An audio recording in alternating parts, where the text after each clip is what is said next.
Come along, children. Now we're going to have a little music.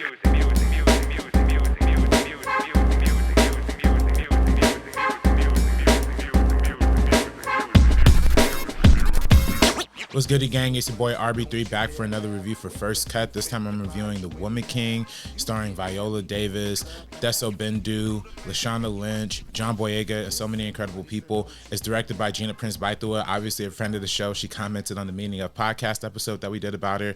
And of course, this new film dropped last weekend, so I'm a little late for this review, but I had to talk about it because it is epic. This is the kind of movie that needs to be seen on the big screens. This is the type of cinema that I've been looking for always. And yeah, it's dope. It tells the story of, it's like a historical epic that, tells the story of the kingdom of the Dahomey. I hope I'm pronouncing that right.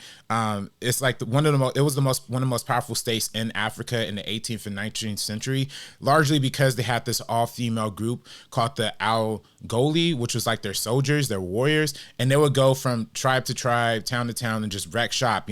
If their kingdom had some prisoners that were held by some other people, they would come in and just slaughter that up. If they were looking for some slaves, or they were, trying to do slaves, and that's honestly what the crux of the film really comes down to, is slavery. Is like, what does the effects of slavery or the effects of the slave trade actually have on these African nations, and how some of these nations and states were actually contributing to the slave trade and actually taking pieces of other tribes over just to, force them into that. So that's kind of what this movie addresses. And honestly, I've been seeing a lot of people being upset about this movie online and, saying they want to protest the movie because it's dealing with the real life history of this group that, did some of these things. If I'm being real with y'all, I'm not a historian. That's not my field. I don't know those things. So I'm coming into this movie purely from a blank slate. I didn't really know that much about what was true or was not true. I didn't do a lot of research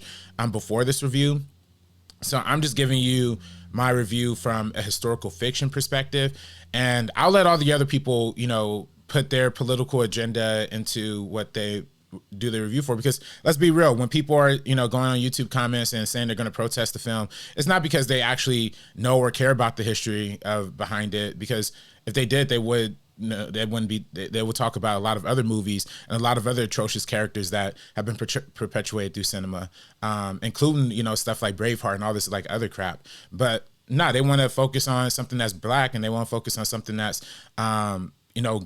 woman and woman centric. And yeah, it just goes to show who's real out there and who's not. I'm looking at people like Jodie's Corner. I'm looking at people like all these other people who are just wanting to crap on the film because they have some sort of weird political agenda. Anyway, now back to my review of this historical piece of fiction that's fiction and not documentary.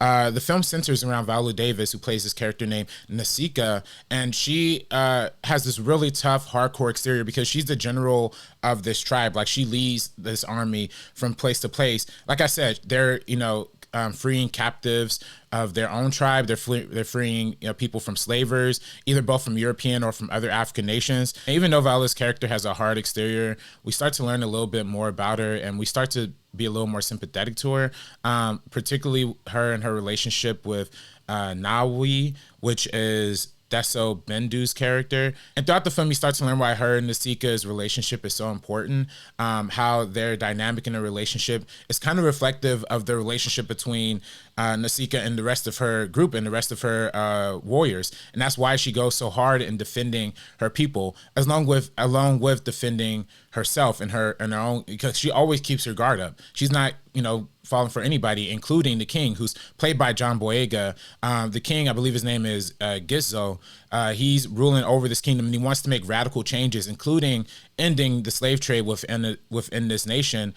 So he really pushes for advocating for that, along with Nasika's character. So that's mainly the central crux of the film, how they're going to untangle themselves from the slave trade while also, finding new resources and new ways to make money and to do things within the tribe. So, it's morally complicated, but it's also narratively satisfying in the sense of all the story arc is narratively super clear, and all of the action sequences are stellar. Like that to me is the main thing. Like, you know, when you look at some historical fiction, it just, you know, you can kind of get a lot of like talking scenes, a lot of dialogue scenes, which are good. And this movie had some of the best interpersonal relationship moments in the entire, you know, I've seen recently, because all of the acting was so top tier, including Lashana Lynch, who was absolutely stellar as this like quiet, cool, centered soldier character who, you know, ultimately just like kicked a lot of butt,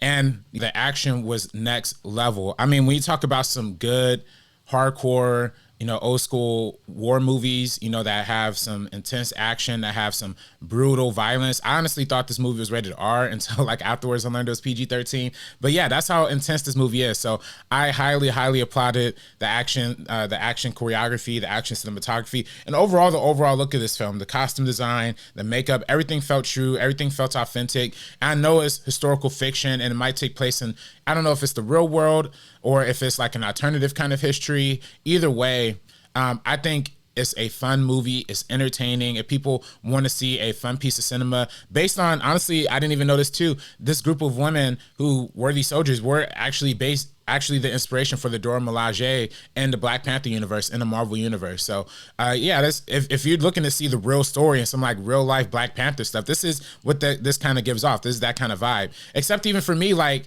in a way, the action and everything is cooler than Black Panther, because this is kind of what I wanted from Black. I kind of wanted the more ground level African fighting, like in the woods kind of stuff in the original Black Panther movie, which was good. We got that in the first scene, but we didn't get a lot of that in the movie. It was a lot more tech driven, especially at the end when, you know, they had the CGI rhinos.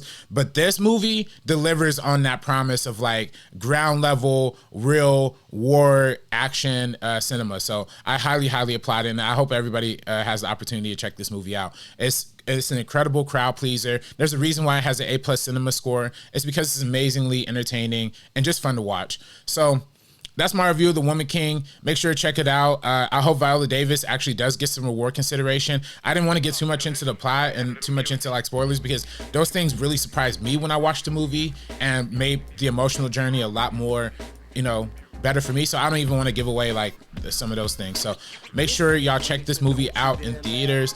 Have fun with it, and yeah, don't listen to some weird YouTube people try and like down this movie because they have some weird political agenda. Just know it's because they have a political agenda. At the end, y'all, subscribe to First Cut, support the channel. Let us know in the comments what you thought of the movie if you've already saw it. And yeah, I'm RB3. Peace out. It's either me or you. Take you out the equation. It's either me or you. You do the math. Only one can remain.